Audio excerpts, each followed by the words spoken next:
Okay. Overnight, I learned on the news that the anti-Israel maniacs who have been a nuisance on college campuses have now gone beyond free speech claims by occupying one of the buildings, kidnapping janitors and held them hostage, and of course continued terrorizing and threatening Jewish students. Now it's gone way beyond First Amendment. As I learned, now we're talking about arrestable crimes, kidnapping, property damage,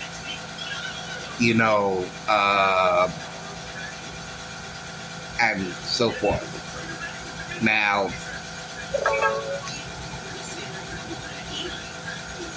when the police are allowed to go in is anybody's guess. But one of the protesters was interviewed, and she was asked how she felt about the janitors being held hostage. She said that's a false narrative. And she was asked, how do you feel about Jewish students being scared to walk on campus? She said that's also false narrative. And then she was asked, how do you feel about the massacre that happened on October 7th? Her reply and response was, get out of my face. So, what do we have here? What do we actually have here? As a never-ending student of psychology and sociology, I can now pretty much ascertain this is a cult. This is all the markings of a cult. And Hamas propaganda is their guru, their God that they worship. And whatever they say is gospel. Okay. But I think it's more than just that. As I said some weeks ago, that I felt that with all the illegal aliens being allowed to come into our country from all countries, especially those who hate us, and with a chance of death to Israel, death to America, kill the Jews was now a new one. Now it's death to Zionists. But before it was kill the Jews, and they got in trouble for that. So now they changed it to kill the Zionists. Okay? Zionists are their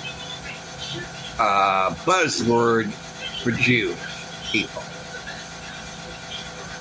As if the Zionists are evil and bad and must be eliminated and obliterated. And yet, they're crying and weeping for the genocide of Palestinians. Oh my God! These terrible people are killing the Palestinians. We must kill them. They're trying to kill Palestinians, so we will kill them. They're calling for genocide. We'll call for genocide. And it's interesting that it goes with the oppressed mode that they seem to be embracing now.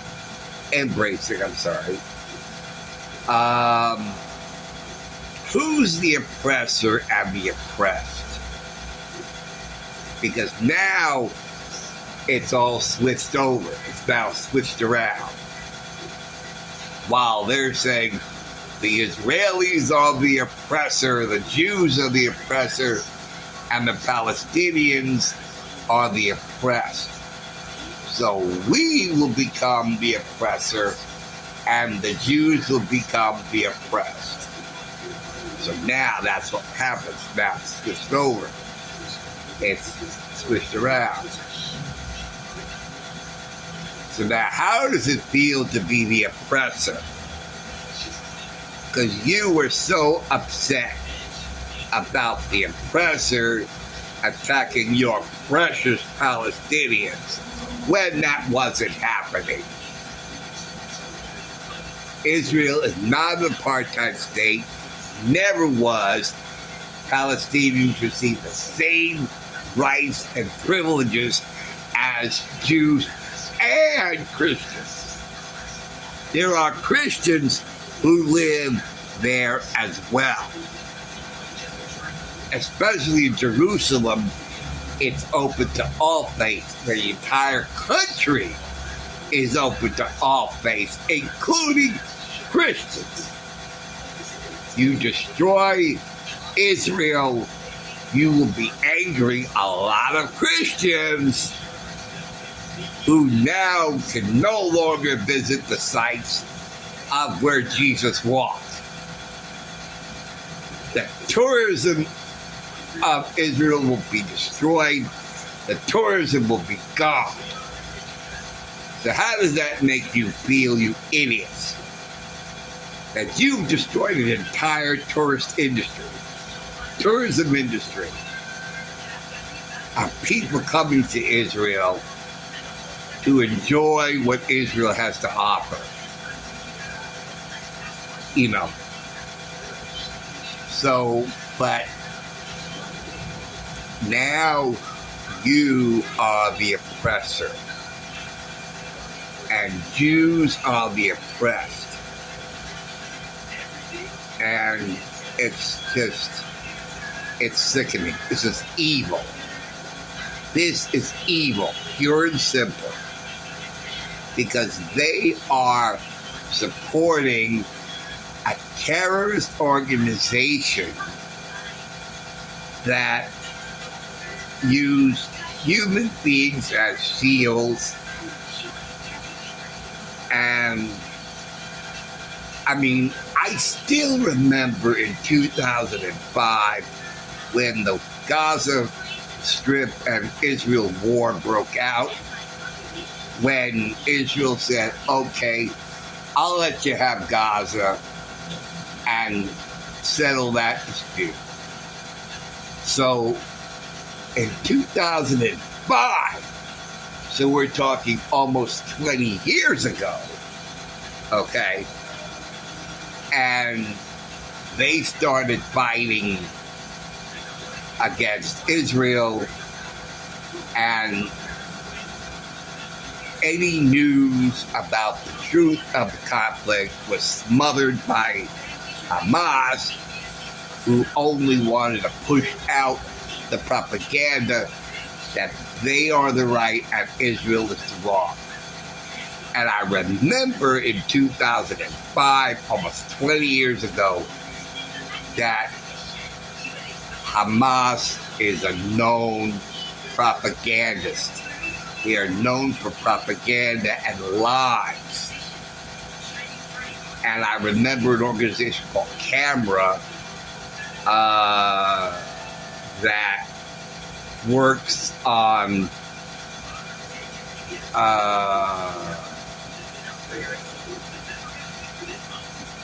doubting the propaganda and revealing the truths, the facts, and saying the propaganda, no, we're dismantling that propaganda.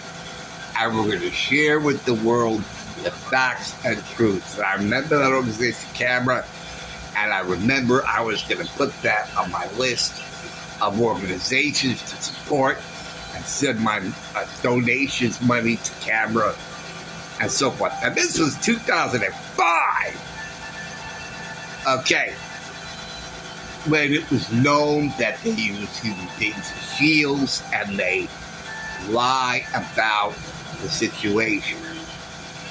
And as the years went on, it was the same story, that Hamas uses human beings as shields, and you cannot believe or trust anything that Hamas says, because they're like Goebbels, in Nazi Germany with the propaganda.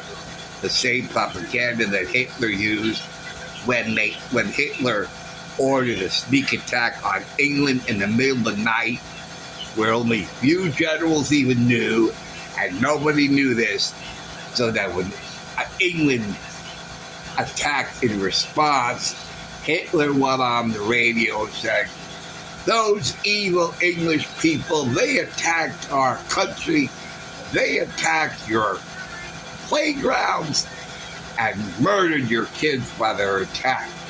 We will respond for their sneak attack." So, of course, everybody believed it, because Hitler kept the entire country in the dark of his sneak attack on England, just like Hamas is doing by sort of like smothering October 7th. In essence, saying not only did it not occur, but it's sort of like the conversation hatchet. That you end the contact. That's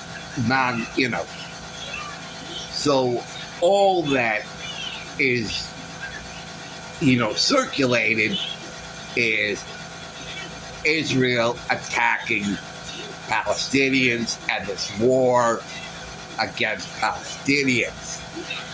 That Israel started the war. And for a while at the beginning, everybody's talking about, and they even filmed it. But I guess not a lot of people saw it, but some people saw it.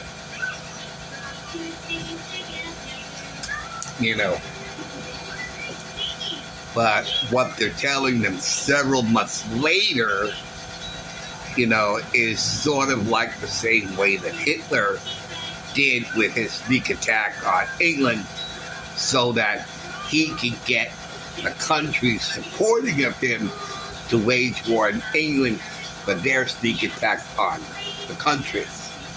So they're doing the exact same thing Hitler did with his sneak attack on England, by the sneak attack, sort of, I think. I think it was a sneak attack. It was definitely unexpected, of Hamas's massacre and what they did during the massacre. So we're seeing Nazi Germany resuscitated from the ashes, and now it is reborn, and we're going through Nazi Germany all over again. Now, another thing I want to say is some weeks ago,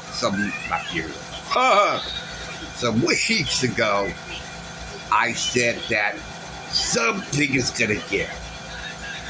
I was afraid that there was going to be another 9/11, but worse.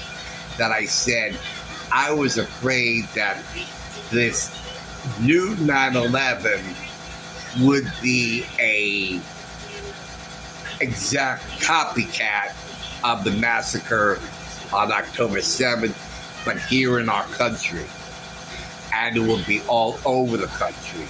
Almost as choreographed like 9/11 was choreographed when all the planes were supposed to hit all at the same time, but of course that didn't happen because of delays. So they're perfect sneak attacks. All the planes going into wherever they're supposed to go all at the same time didn't happen. So that was a screw up there. But I said that this is going to be all choreographed. So there'll be massacre in California, massacre in Texas, massacre in Colorado, massacre in New York, massacre in New Jersey, massacre in Pennsylvania, massacre in Michigan, massacre. That it was going to be a countrywide massacre, all at the same time, all choreographed. And I was afraid of that happening. But that may still happen.